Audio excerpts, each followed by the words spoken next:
ang training ko sa inyo, sisirain nyo yung unit, pero aayusin nyo. Ha? Sisirain nyo yung unit, pero aayusin nyo. Lalabas yan ng troubleshoot. Lalabas ang troubleshoot dyan.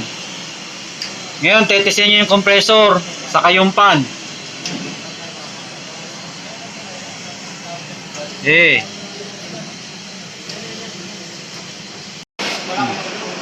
Bawat ginagawa nyo nakalista.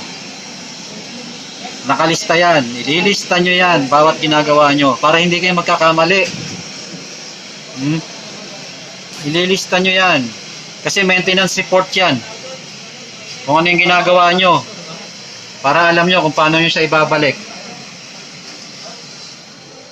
Maintenance report yan Gagawa ka ng maintenance report. Ay, iyo, ang hina. Mahina. Namumula, lakasan mo. Lakas, todo. Saan mo pinuputol? Saan mo tinatanggal?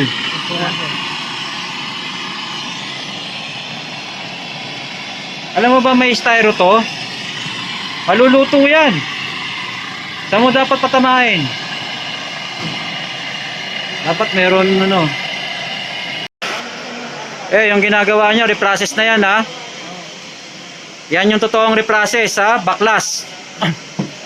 Tapos yan yan ang totoong reprocess. Papasukan nyo ng nitro yun, yan, condenser sa evaporator. Bobombahin nyo yan ng nitro. Hindi pre yun. Yan, nitro. Yan ang reprocess, hindi yung reprocess na binabacuum.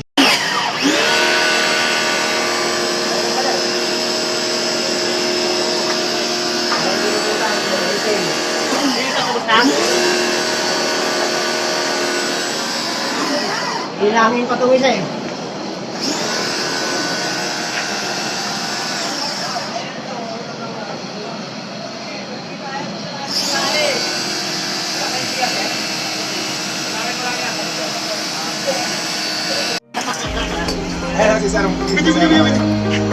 Lakasan mo yan, hindi pa pwedeng nagbabagay yung dulo. Bawal yan.